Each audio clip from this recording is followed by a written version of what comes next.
Captain Linda Shaw stood at the window of the military command center and watched the sky turn orange as the sun set over Colorado. She had been standing there for almost 20 minutes, trying to calm her nerves. In her 30 years of service, she had never felt this kind of fear.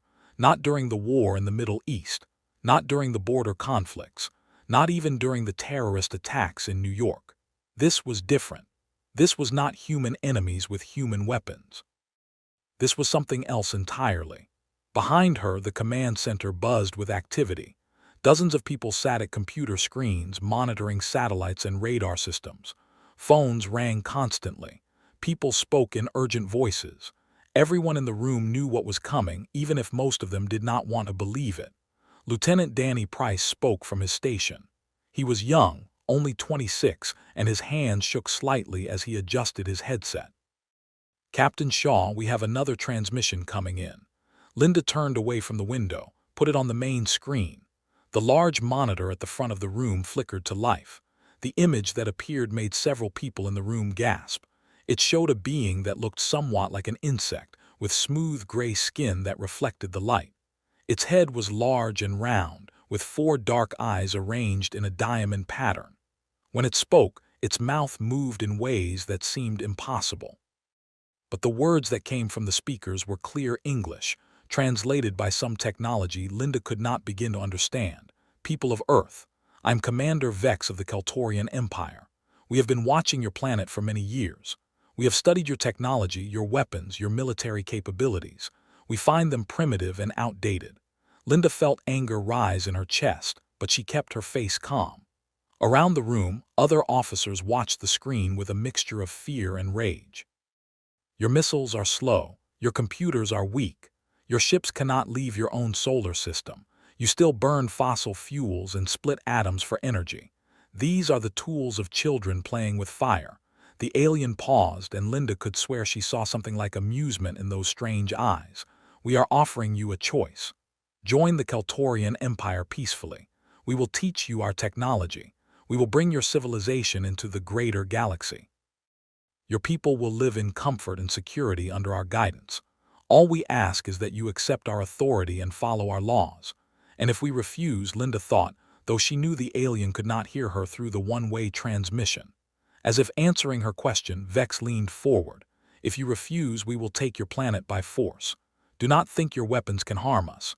We have shields that can stop any missile you launch. We have sensors that can track every plane, every ship, every soldier.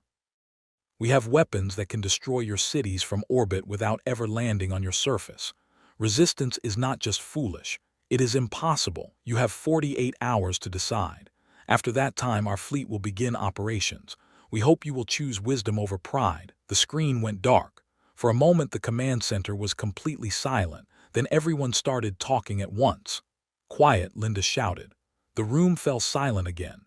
"Danny, get me General Baker on the secure line. Michelle, I want a full status report on all defensive systems. Greg, pull up everything we have on those alien ships. I want to know their positions, their capabilities, everything." Major Michelle Turner nodded and started typing rapidly on her keyboard. "Captain, we have been tracking their fleet for the past 6 hours. They entered our solar system yesterday and have been moving steadily toward Earth. Current count is 42 ships, ranging in size from what we estimate as destroyers to 3 massive carriers that are each about 2 miles long. Weapons?" Linda asked. "Unknown. They have not fired anything yet. But based on their approach pattern and the energy readings our satellites are picking up, we believe each ship is equipped with both energy weapons and some kind of projectile system." Lieutenant Greg Howard looked up from his console. "Captain, I have the General." Linda picked up the red phone on her desk. "General Baker, sir, you saw the transmission." The voice on the other end was rough and tired. General Paul Baker was 63 years old and had served in every major conflict for the past 40 years. "I saw it, Captain. I also just got off the phone with the President. We are not surrendering, sir. With respect, their technology is far beyond ours. If we fight, we could lose millions of lives, and if we surrender, we lose our freedom. I did not spend my entire life defending this country just to hand it over to aliens because they have better toys. We fight, Captain. The question is how." Linda felt a weight settle on her shoulders. Sir, our conventional weapons will not work. They said they can track and stop our missiles. Our jets cannot reach space. Our ships are too slow. What do we have that can possibly hurt them? There was a long pause. Then Baker said something that made Linda sit up straight. Captain, how much do you know about Project Silent Eagle? I have never heard of it, sir. Good. That means it is still classified. I am sending you the files now. Read them carefully. Then call me back in 1 hour. We have work to do. The line went dead. Linda stared at the phone for a moment, then looked at her computer screen. A new folder had appeared, marked with the highest security clearance. She opened it and began to read. What she found made her blood run cold. Project Silent Eagle had started during the Cold War, back in the 1960s. At that time, both America and the Soviet Union were developing nuclear missiles. These missiles were guided by computers, tracked by radar, and designed to hit targets thousands of miles away. But a small group of military planners had worried about a different problem. What if the enemy developed technology that could jam radar? What if they could hack computers? What if they could stop any missile that relied on electronics? So they created a backup plan. They built missiles that had no computers at all, no radar guidance, no electronic systems that could be jammed or hacked, just simple mechanical timers, basic gyroscopes, and old-fashioned math. These missiles were called silent because they gave off no electronic signals. They were called Eagles because they flew straight and true to their targets. The project had been abandoned in the 1980s when computer technology improved, and everyone decided that electronic guidance was more reliable than mechanical systems. The missiles were stored in underground bunkers and forgotten, but they were never destroyed. Linda read through page after page of technical specifications. The missiles were old, crude, and simple. They could not change course once launched. They could not adapt to moving targets. They could not communicate with each other or with command centers, but they were completely invisible to any electronic detection system. She looked up from her screen and called out to the room. Michelle, I need you to run some calculations for me. Assume we have a target that maintains a fixed orbit and does not change its speed or direction. How difficult would it be to hit that target with an unguided projectile? Michelle looked confused but started working on her computer. Not very difficult, actually. If the target is predictable, you just calculate where it will be when your projectile arrives and aim for that spot. It is basic physics. We did problems like that in school. What if we had multiple targets in a fixed formation? Even easier. If they stay in formation, you just calculate the pattern and aim accordingly. Captain, what is this about? Linda pulled up the tracking data on the alien fleet. For the past 6 hours, the Kaltorian ships had maintained perfect formation. They moved in a precise pattern, each ship exactly the same distance from the others. It was almost mathematical in its precision. They were so confident in their superiority that they were not even trying to hide or maneuver. Linda picked up the phone and called General Baker. He answered on the first ring. I read the files, sir. How many of these missiles do we still have? 83. Spread across 12 storage facilities around the country. They have been maintained and tested regularly, though nobody really knew why we were keeping them. I guess now we know. Can they reach orbit? Yes. They were designed to reach targets in low Earth orbit. The Kaltorian fleet is currently positioned about 200 miles up, well within range. Linda looked at the formation data again. Sir, they are maintaining a perfect geometric pattern.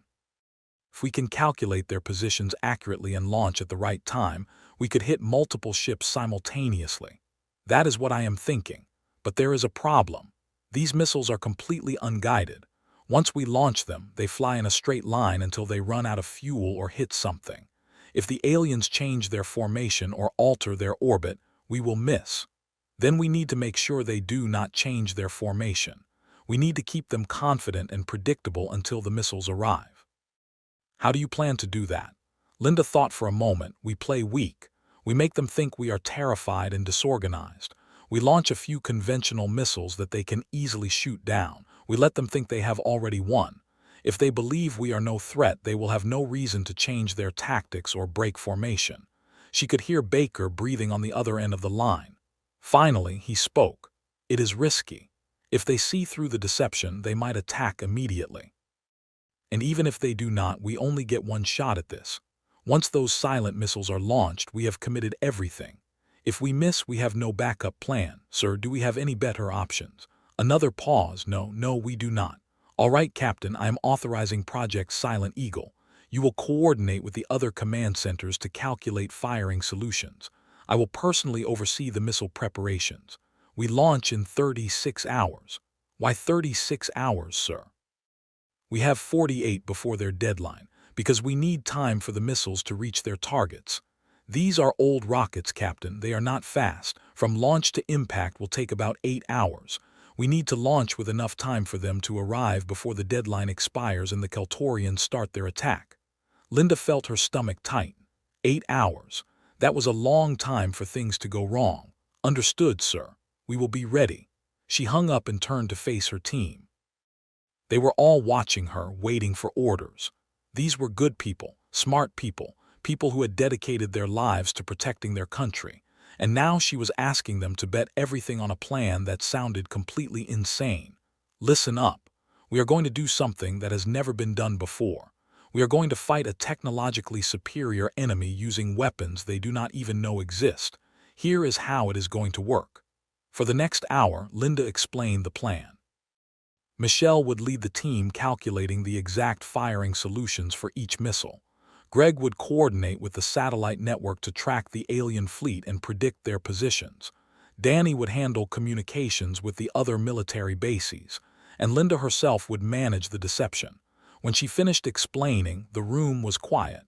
Then Michelle raised her hand. Captain, I have a question. What happens if this does not work? What if we miss, or they detect the missiles somehow, or they just decide to attack early? Linda looked at each person in the room. Then we die fighting, but at least we die free. And maybe, just maybe, we will hurt them badly enough that they think twice about attacking other planets in the future. Nobody objected. They all went back to their stations and got to work. The next 30 hours passed in a blur of calculations, communications, and preparation. Linda barely slept. When she did, she dreamed of missiles streaking through space and alien ships exploding in fire. Michelle and her team worked around the clock, running simulation after simulation. The math was incredibly complex. They had to account for the rotation of Earth, the gravity of the Moon, the exact velocity of each missile, and the predicted position of each alien ship at the moment of impact. Any mistake, even a small one, would cause a miss. Greg monitored the alien fleet constantly. So far, they had not changed their formation or their orbit. They just hung there in space, waiting. It was almost as if they wanted to give humanity time to panic. Linda decided to help them feel even more confident.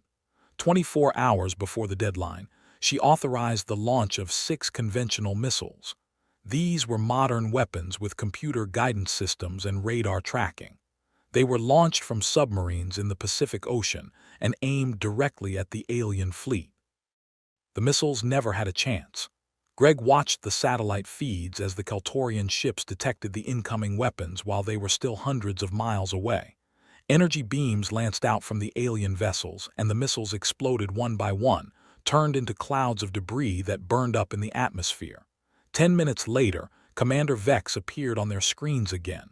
He looked even more amused than before. That was your best effort. 6 missiles with primitive guidance systems. We detected them the moment they launched. We tracked their trajectories. We destroyed them before they came anywhere near us. Please do not waste more resources on such futile gestures. Linda had expected this response. In fact, she had hoped for it. She put on her best defeated expression and activated the two-way communication. Commander Vex, you have made your point. Your technology is far superior to ours. We cannot fight you. Vex tilted his head. Does this mean you are ready to surrender? We are discussing it with our government leaders, but many people are afraid. They do not know what will happen to them under your rule. Can you give us more time to prepare our people for this change? Vex seemed to consider this. You have until the deadline, not 1 minute more. Use that time wisely. Prepare your people to accept their new place in the galaxy. It will be easier for everyone if you cooperate. The transmission ended. Linda turned to her team. Good. He thinks we are beaten. Now let us prove him wrong. 12 hours before the deadline, General Baker called. "Captain, all missiles are fueled and ready. The launch facilities are standing by. We are just waiting for your final firing solutions." Linda looked at Michelle. "Are we ready?" Michelle nodded, though she looked exhausted. "We have run the calculations 47 times. We have checked and rechecked every variable.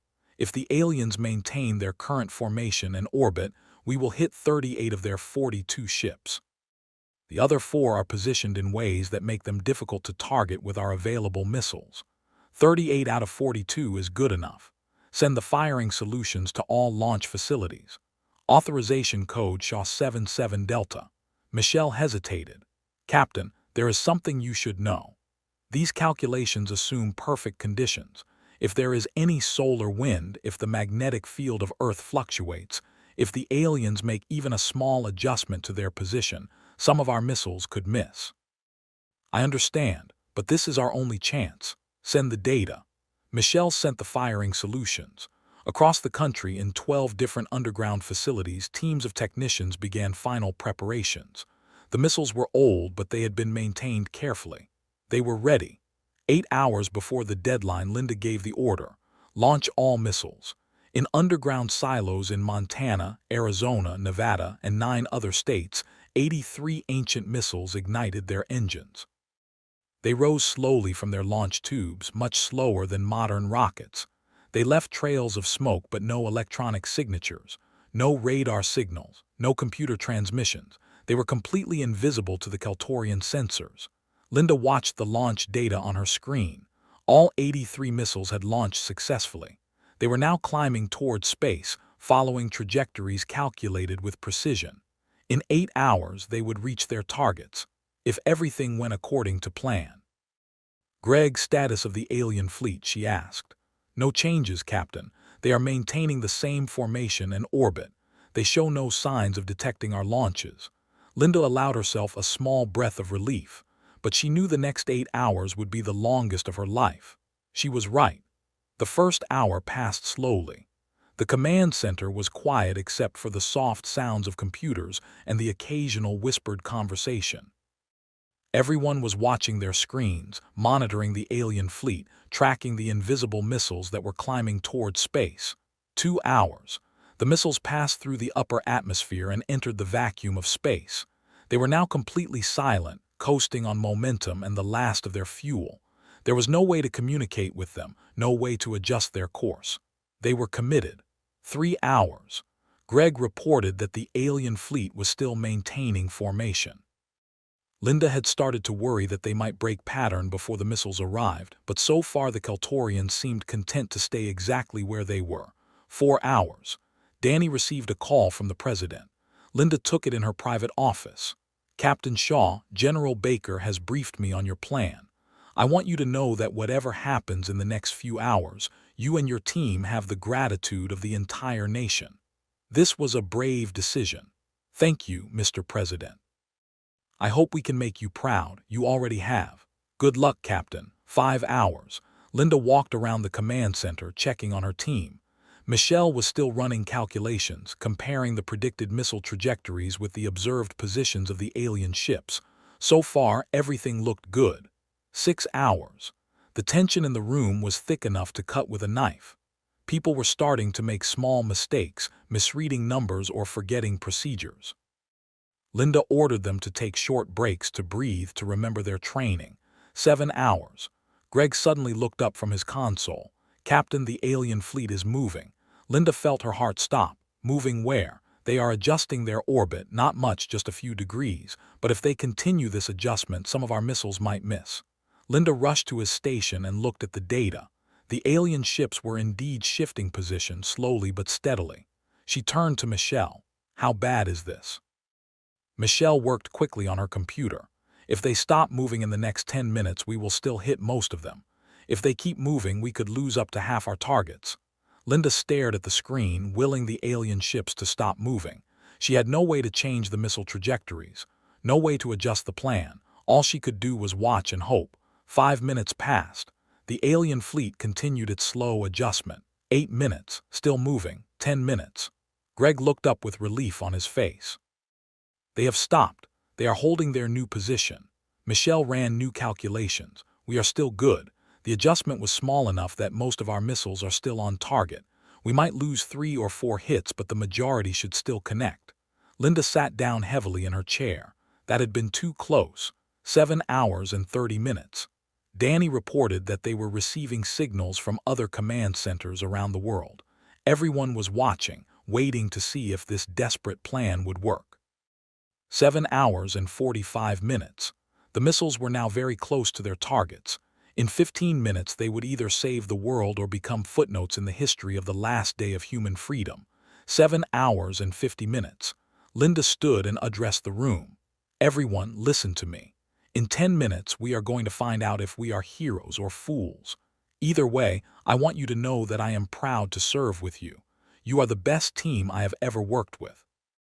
Nobody replied, but several people nodded. Some wiped tears from their eyes. 7 hours and 55 minutes. Greg activated the visual feeds from the satellites. They showed the alien fleet hanging in space, their ships glowing with power. They looked invincible. 7 hours and 58 minutes. Linda found herself holding her breath. 7 hours and 59 minutes. The command center was completely silent. 8 hours. The first missile hit a Keltorian destroyer on its port side. The ship had no warning, no time to raise additional shields or maneuver. The ancient weapon, moving at thousands of miles per hour, punched through the hull like a bullet through paper. Then the second missile hit, and the third, and the fourth. In the span of 30 seconds, 34 missiles found their targets. Alien ships exploded in brilliant flashes of light. Others were crippled, their engines destroyed or their hulls breached. The perfect formation dissolved into chaos as the surviving ships tried to maneuver away from the unexpected attack. The command center erupted in cheers. People were crying, hugging each other, shouting with joy and relief. Linda just stood there, staring at the screen in disbelief. It had worked. Against all odds, with weapons older than most of the people in the room, they had hurt the aliens badly. But the battle was not over yet. The command center was still celebrating when the alarm went off. It was a sharp, piercing sound that cut through the cheers and laughter like a knife. Everyone froze. Greg was the first to react. He turned back to his console, his face going pale as he read the data on his screen. "Captain, we have a problem, a big problem." Linda felt the joy drain from her body. She walked quickly to his station.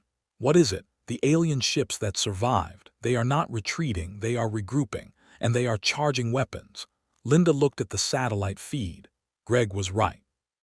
The 8 Keltorian ships that had escaped damage were forming a new formation, and the energy readings coming from them were off the charts. Michelle appeared at her side.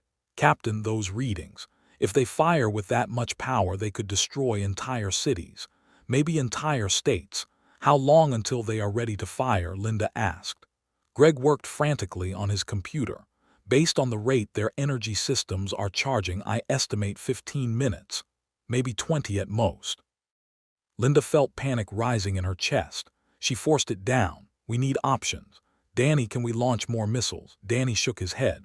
"Captain, even if we had more of the silent missiles ready, which we do not, it would take hours for them to reach the alien ships. We do not have hours, we have minutes." "What about our conventional weapons?" Linda asked. "Jets, ships, anything." Michelle pulled up tactical displays. "Our fighter jets can reach high altitude but not space. Our naval vessels are useless. Our ground-based weapons cannot target something in orbit. Captain, we have nothing that can reach them in time." Linda looked around the room at her team. They had just achieved the impossible.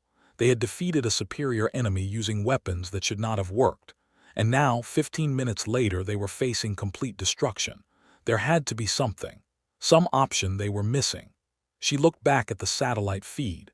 The alien ships were spread out now, maintaining distance from each other. They had learned their lesson about staying in formation, but something about their positioning bothered her. "Greg, bring up the debris field from the destroyed ships." Greg switched the display. The space around orbit was now littered with wreckage. Chunks of alien metal, pieces of destroyed technology, and clouds of frozen gases from ruptured fuel tanks. Linda stared at the debris, her mind racing. The surviving ships had positioned themselves away from the debris field. They were being careful not to get too close to the wreckage of their own vessels. Why would they do that? Michelle seemed to read her mind. Captain, the debris is moving at orbital velocity. If a ship collided with a large piece of wreckage at that speed, it could cause serious damage. They are avoiding it for safety. Linda felt an idea forming. It was desperate. It was probably impossible. But it was the only thing she could think of. Michelle, how predictable is the movement of that debris? Michelle looked confused by the question but started running calculations. Very predictable, actually. Once something is in orbit, it follows a set path unless acted upon by an outside force. We can calculate exactly where every piece of debris will be at any given time. Why? Linda turned to Danny. Get me General Baker, right now. It took 30 seconds for the connection to go through. 30 seconds that felt like 30 years. When Baker's voice came through the speaker, he sounded exhausted but alert. Captain Shaw, I just got word about the surviving ships. We are looking at options, sir. I have an idea. It is crazy and it probably will not work, but it is all we have. I am listening. Linda took a deep breath. The debris field from the destroyed alien ships is spreading throughout the orbital zone. The surviving ships are avoiding it. But what if we could make them fly into it? Baker was quiet for a moment. You want to use the debris as weapons? Not exactly, sir. I want to use our conventional missiles to herd the alien ships into the debris. We launch missiles at the ships, they maneuver to avoid them, and if we time it right, they maneuver directly into the path of large chunks of wreckage moving at orbital speeds. There was a long pause. Captain, that would require incredibly precise timing. We would need to know exactly where every piece of debris is going to be, exactly how the aliens will react to our missiles, and we would need to coordinate multiple launches perfectly. I know, sir, but Michelle says she can calculate the debris trajectories, and we have seen how the aliens react to missile threats. They use their energy weapons to destroy incoming missiles and then maneuver away from the debris. If we launch enough missiles at the right angles, we can predict where they will go. How many missiles are we talking about? All of them, sir. Every conventional missile we have in range. We throw everything at them and hope they dodge in the wrong direction. Captain, if this does not work, we will have used up all our remaining weapons. We will have nothing left to defend ourselves. If this does not work, we will all be dead in 15 minutes anyway, sir. Another pause. Then Baker's voice came back, harder and more determined. Do it. I am authorizing the release of all available missile systems. You have full tactical control. Make it count, Captain. The line went dead. Linda turned to face her team. They were all staring at her with expressions of shock and fear and desperate hope. All right, everyone. Here is what we are going to do. Michelle, I need you to map every piece of debris larger than a car in the orbital zone. Calculate their exact positions for the next 20 minutes. Greg, pull up the positions of all 8 alien ships and their current energy readings. Danny, I need you to contact every military base with missiles in range. We are going to coordinate the biggest simultaneous launch in history. People jumped to their stations and started working. Linda walked to the center of the room and pulled up a 3-dimensional tactical display. It showed the Earth, the orbit around it, the 8 alien ships, and the spreading debris field. This was going to be like playing 3-dimensional chess while blindfolded and running on a treadmill. Every move had to be perfect. Every calculation had to be exact, and they had less than 15 minutes to do it. Michelle called out from her station. Captain, I have the debris map. Uploading it to the main display now. The tactical display updated. Suddenly, the space around Earth was filled with thousands of red dots, each one representing a piece of wreckage. Michelle had also drawn predicted paths for each piece, showing where they would be over the next 20 minutes. Greg added the alien ship positions in blue. The 8 vessels were spread out in a loose arc, maintaining safe distances from each other and from the debris field. Linda studied the display, looking for patterns. The aliens were being cautious. They were avoiding the densest parts of the debris field. That meant there were areas they considered safe and areas they considered dangerous. She zoomed in on one of the alien ships. It was positioned between 2 large clouds of debris in what looked like a safe corridor. But if that ship moved forward or backward by just a few miles, it would enter a debris field. Danny, how many missiles do we have available for immediate launch? Danny had been on the phone with multiple bases. "Captain, I have confirmed availability of 63 missiles. Mix of air-launched, ship-launched, and ground-based. They can all be ready to fire within 5 minutes." "Good. Michelle, I need you to calculate something for me. If we launch missiles at this alien ship from these angles, where will it move to avoid them?" Michelle started working on the problem.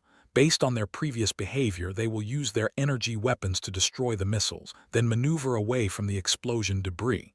If we launch from the south, they will likely move north. If we launch from below, they will move up. Linda nodded. "That is what I thought. So if we launch from the south and below simultaneously, they will move north and up." "Michelle, is there a large piece of debris that will be in that position when they get there?" Michelle checked her calculations. She looked up with surprise on her face. "Yes, there is a piece of wreckage about the size of a school bus. If the ship moves into that exact position in the next 8 minutes, they will collide with it. What is the margin of error?" Michelle ran more numbers. "Pretty small. If they move too fast or too slow, if they angle slightly different, if the debris shifts even a little, they miss each other. Captain, this is like trying to hit a bullet with another bullet while both are flying through the air. But it is possible."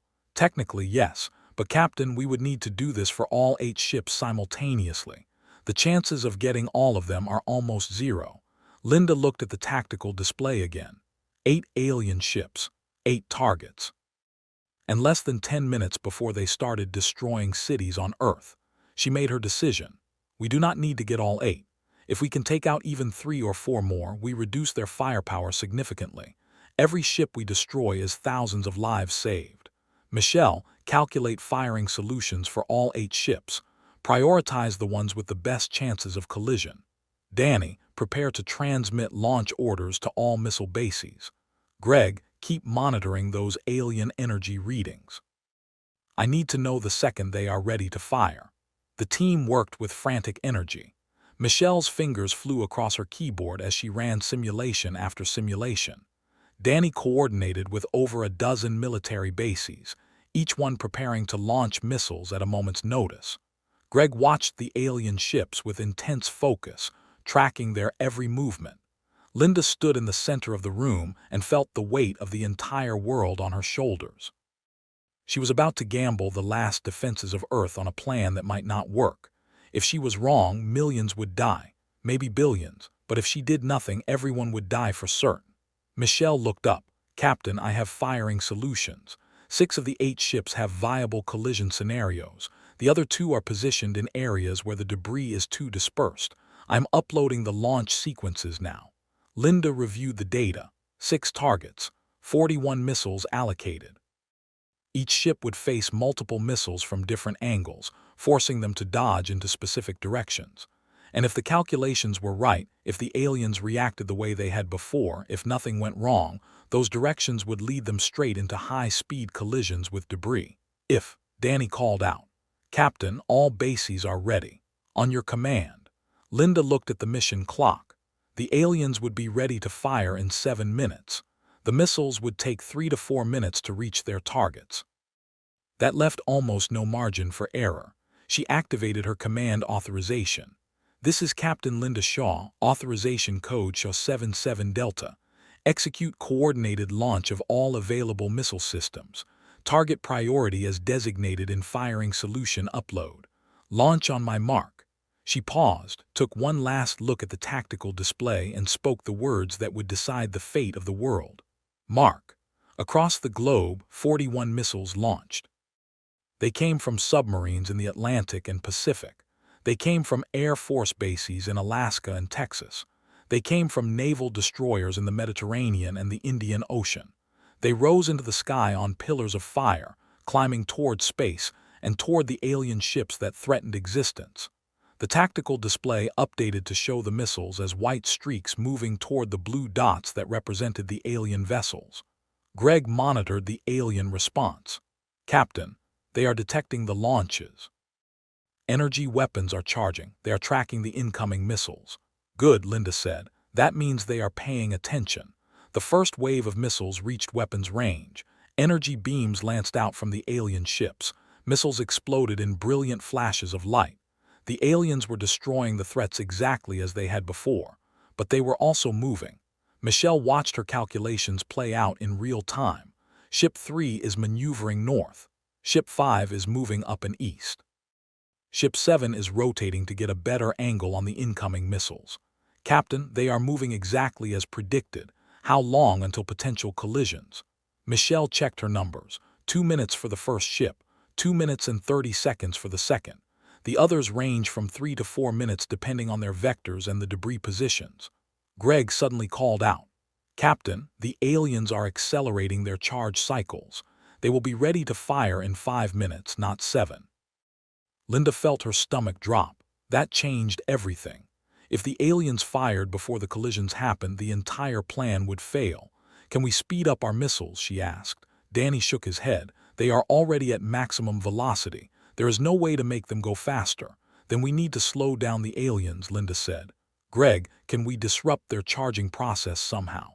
Greg pulled up every scan they had of the alien ships. "I do not know, Captain. We have never seen their weapon systems before. I have no idea how they work or what might interrupt them." Linda thought frantically. Then she remembered something from the earlier battle. When the silent missiles had hit, the alien ships had lost power. Their lights had flickered. Their systems had been disrupted. The debris field. It is not just chunks of metal. It is pieces of their own ships. Pieces that might still have active power systems or unstable fuel cells. Michelle caught on immediately. If a piece of debris with an active power source gets too close to their ships, it might cause electromagnetic interference. It could disrupt their weapons charging. "Do we have any way to move the debris?" Linda asked. "No," Michelle said, "but the aliens do. If they keep maneuvering to avoid our missiles, they will be using their engines. Those engines create thrust, which creates force. If they use their engines near a piece of debris, they could push it in a new direction." Linda looked at the tactical display with new eyes. The debris field was not just an obstacle, it was a weapon, and the aliens were flying through it, using their engines, creating waves of force that pushed debris around unpredictably. "Danny, do we have any missiles left in reserve?" Danny checked his systems. "We have 6 missiles that were held back because they could not reach the alien ships in time. They are slower models with shorter range. Launch them anyway. Aim them at the spaces between the alien ships and the debris. We are not trying to hit the aliens. We are trying to make them move their ships more, use their engines more, create more disturbance in the debris field." Danny looked confused but transmitted the orders. 6 more missiles launched, these ones aimed at empty space. The aliens detected the new launches. They seemed confused by missiles that were not aimed at them, but they tracked the weapons anyway, destroying them with energy beams when they got close. And in doing so, they had to maneuver again. They had to fire their engines. They had to create more disturbance in the debris field. Michelle watched her calculations update in real time as the debris patterns shifted. "Captain, the debris movements are becoming chaotic. I cannot predict the exact positions anymore." But she paused, looking at her screen with amazement. "The chaos is working in our favor. There are now multiple pieces of debris moving towards several of the alien ships. They are going to have to dodge debris regardless of where they move." Greg called out urgently. First collision window approaching in 30 seconds. Ship 3 is moving into position. Everyone in the command center held their breath. The tactical display showed the alien ship maneuvering to avoid the last of the missiles. It moved north and slightly east, exactly as Michelle had predicted. And there, on a collision course, was a chunk of wreckage the size of a delivery truck.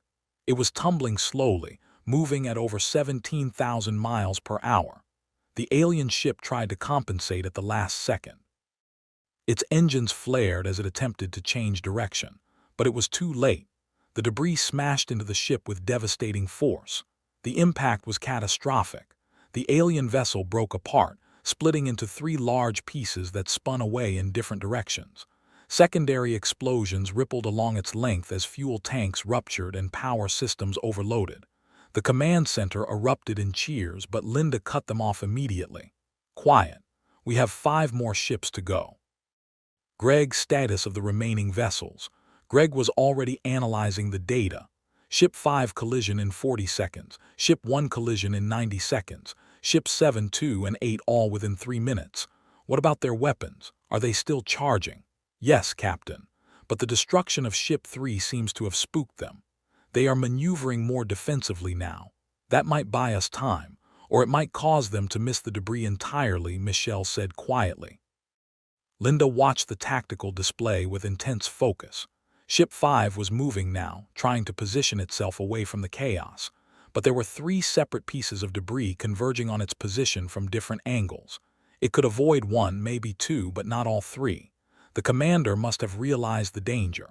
The vessel suddenly accelerated hard, trying to burn through the debris field to reach clear space. It almost worked. 2 pieces of debris missed the ship by mere yards. But the third, a twisted chunk of hull plating, clipped the engine section. The impact was not as severe as the first collision, but it was enough. The engines exploded, leaving it drifting and powerless. 2 down, 5 to go. Ship 1 was next. It had been the flagship, one of the large carriers. It was heavily armored and seemed more able to withstand impacts than the smaller vessels, but it was also slower and less maneuverable. Michelle had predicted that Ship 1 would move downward to avoid the missiles. It did, and waiting in that direction was a cluster of debris from one of the destroyed carriers, including a massive piece that looked like it had been part of the power core. The collision was spectacular. The flagship tried to use its shields to deflect the debris, and the shields held for almost 2 seconds. Then they collapsed under the sustained impact of multiple pieces of wreckage hitting one after another. The power core fragment punched through the armor like it was paper. The flagship did not explode. It simply went dark. All its lights, all its systems, everything shut down at once. The ship began to tumble slowly, a dead hulk drifting in orbit. 3 down, 4 to go, and less than 2 minutes before the remaining ships could fire. Ships 7 and 2 collided with debris almost simultaneously. Ship 7 took a glancing blow that tore off one of its weapon arrays.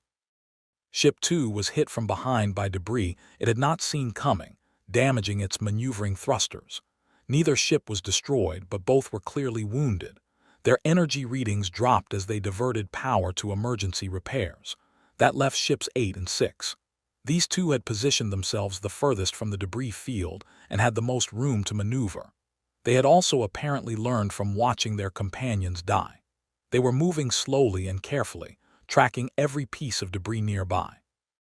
Michelle studied her calculations. Captain, I do not think we can get these 2. They are being too cautious. They have clear space around them. How long until they can fire? Greg checked his displays. 90 seconds for Ship 8, 2 minutes for Ship 6. Linda looked at the tactical display. 2 alien ships, still enough firepower to destroy multiple cities, and no way to reach them in time. She turned to her team. We did better than anyone could have expected. We took out 6 of 8 ships with weapons that should not have even scratched them, but we are not done yet. Ideas, anyone, I do not care how crazy it sounds. The room was silent. Then Danny spoke up hesitantly. Captain, what if we do not try to destroy them? What if we just try to disrupt their weapon systems long enough for us to evacuate the cities they are targeting? Michelle shook her head. Even if we could disrupt them, we do not know which cities they are targeting. They could aim at anywhere on Earth. Greg was studying his sensor data carefully. Captain, I might have something. It is risky and I am not even sure it is possible, but look at this. He pulled up detailed scans of Ship 8. See this energy signature. It is incredibly concentrated. They are channeling all their power into their weapons. That means their shields and their engines are running on minimal power. So they are vulnerable, Linda said. Only for a few seconds. Once they fire, they will have to recharge. During the recharge cycle, power returns to the shields and engines. But for about 30 seconds after firing, they are putting everything into weapons. Linda felt a spark of an idea. If they fire their weapons, they become vulnerable. But they are not going to fire at their own ships. Danny, do we have anything left? Any missiles, any drones, anything that can get into space? Danny checked his systems frantically. We have 3 reconnaissance drones on the ground in Australia. They are not missiles, they are unarmed, but they can reach low orbit. Launch them. Have them fly near ships 8 and 6. Make the aliens think they are threats. Captain, these drones have no weapons. Even if the aliens shoot at them, it will not help us. It will if we can make the aliens fire their main weapons at targets that do not matter. Once they fire, they will be vulnerable. And during that vulnerability window, maybe, just maybe, some of the debris that is still floating around will drift into them. Michelle looked doubtful. Captain, the odds of debris randomly hitting them in a 30-second window are extremely small. I know, but it is all we have. Danny, launch those drones. Michelle, track every piece of debris near those two ships. If we get lucky, if anything is close enough, we need to be ready to see it. The 3 drones launched from their base in Australia. They were small, fast, and designed for high-altitude reconnaissance, not combat. But they could reach the edge of space, and that was all Linda needed. The drones climbed rapidly. The alien ships detected them almost immediately. Greg watched the alien response. Captain, both ships are tracking the drones. Their weapon systems are locked on. Good. How long until the drones are in range? 20 seconds. And how long until the aliens can fire their main weapons? 35 seconds. Linda did the math. The drones would reach range before the main weapons were ready. The aliens would have to decide whether to waste time destroying the drones with smaller weapons or wait and use their main weapons. She watched the tactical display with barely controlled tension. Everything depended on what the aliens chose to do. 10 seconds. The drones were closing fast. 5 seconds. The alien ships had not fired yet. 3 seconds. Ship 8 fired. Its main weapon, the one it had been charging to destroy a city on Earth, was instead used on a small reconnaissance drone. The beam of energy was massive, far more powerful than necessary. It completely vaporized the drone and created a sphere of expanding plasma. Ship 6 fired a moment later, destroying the second drone. Greg almost shouted. Both ships are in their vulnerable state, shields and engines at minimum power. We have about 25 seconds. Michelle was already scanning the debris field. There is a piece about 200 yards from Ship 8. It is on a trajectory that will bring it within 50 yards of the ship, but it will not hit unless something changes. Can we change it? Linda asked. Not with anything we have, Michelle said, unless. She paused, staring at her screen. Captain, what about the third drone? Linda understood immediately. Danny, where is the third drone? Still climbing. It will reach orbital altitude in about 15 seconds. Michelle pulled up a trajectory. If that drone reaches this exact position and then explodes, the debris from the explosion might create enough force to nudge that piece of wreckage toward Ship 8. Danny looked horrified. Captain, we would be ordering the drone operators to fly into space and then self-destruct. The drones are automated, right? No pilots. No, but still. It seems wrong to destroy our own equipment. Linda made her decision. Danny, transmit the course to the navigation system. Have it fly to the position Michelle calculated and then trigger its self-destruct. There was a pause. Then Danny nodded and sent the commands. The third drone adjusted its course, flying at maximum speed toward a specific point in space. Its automated systems counted down the seconds until the self-destruct would activate.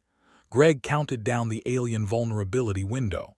15 seconds. 14. 13. The drone reached its position. Its small explosive charge, designed to destroy sensitive equipment if the drone was ever captured, detonated. The explosion was tiny compared to a missile, but in the vacuum of space, every bit of force mattered.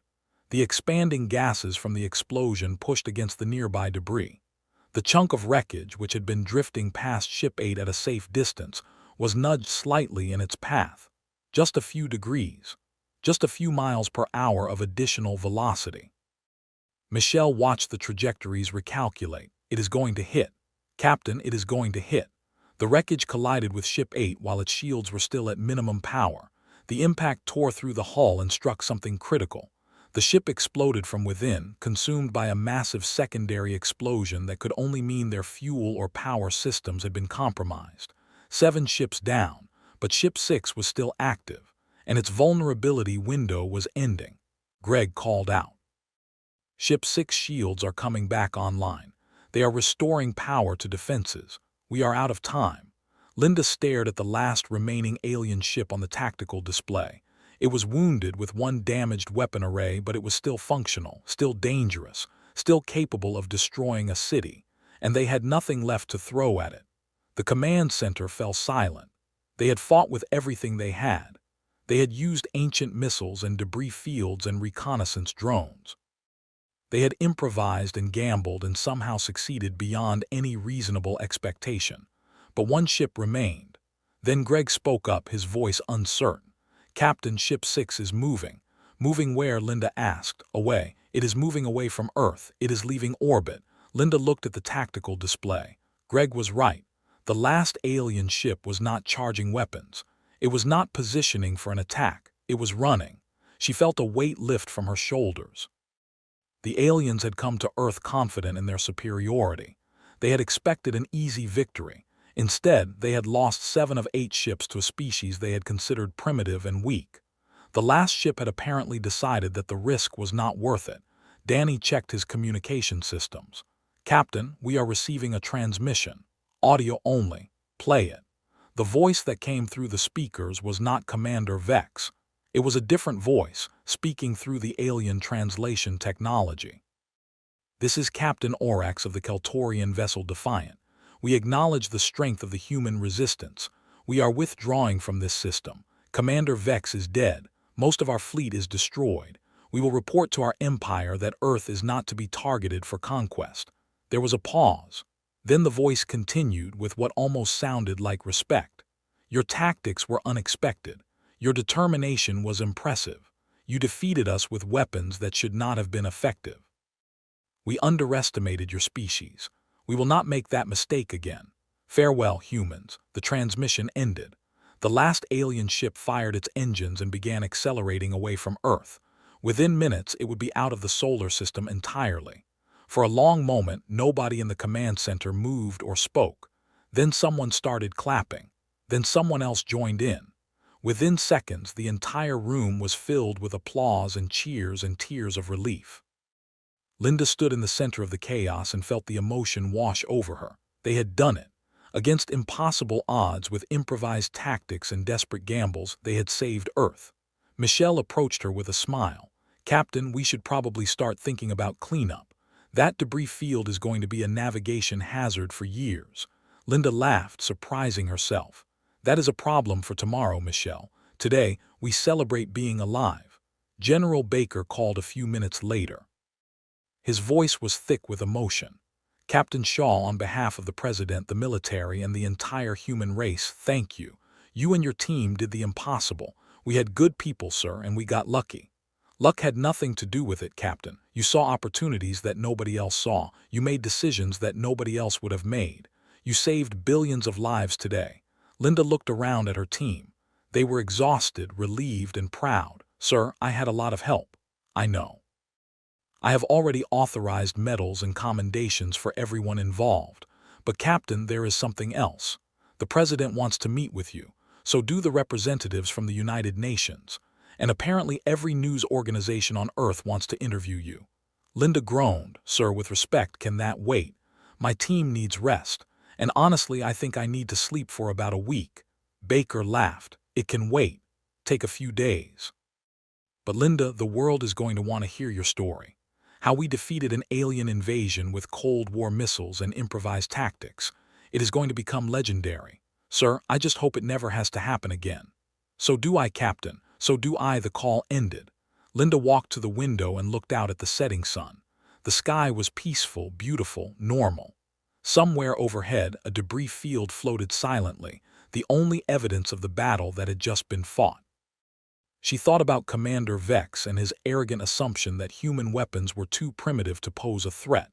She thought about how that arrogance had been his downfall. Humanity might not have the best technology. They might not have the most advanced weapons or the fastest ships, but they had something else. They had the ability to adapt, to improvise, to use whatever tools were available in creative ways. They had the ability to surprise. And in the vast and dangerous galaxy beyond Earth, that might be the most powerful weapon of all. Michelle joined her at the window. "Do you think they will come back, Captain? The Keltorians or maybe other alien species?" Linda considered the question. "Probably. The galaxy is a big place and Earth is now visible to anyone looking. But when they will come with respect. They will come knowing that humans are not easy prey. They will come knowing that we fight smart, not just hard. And if they come to conquer," Linda smiled, "then we will show them again why underestimating humanity is a fatal mistake. The sun finished setting and stars began to appear in the darkening sky.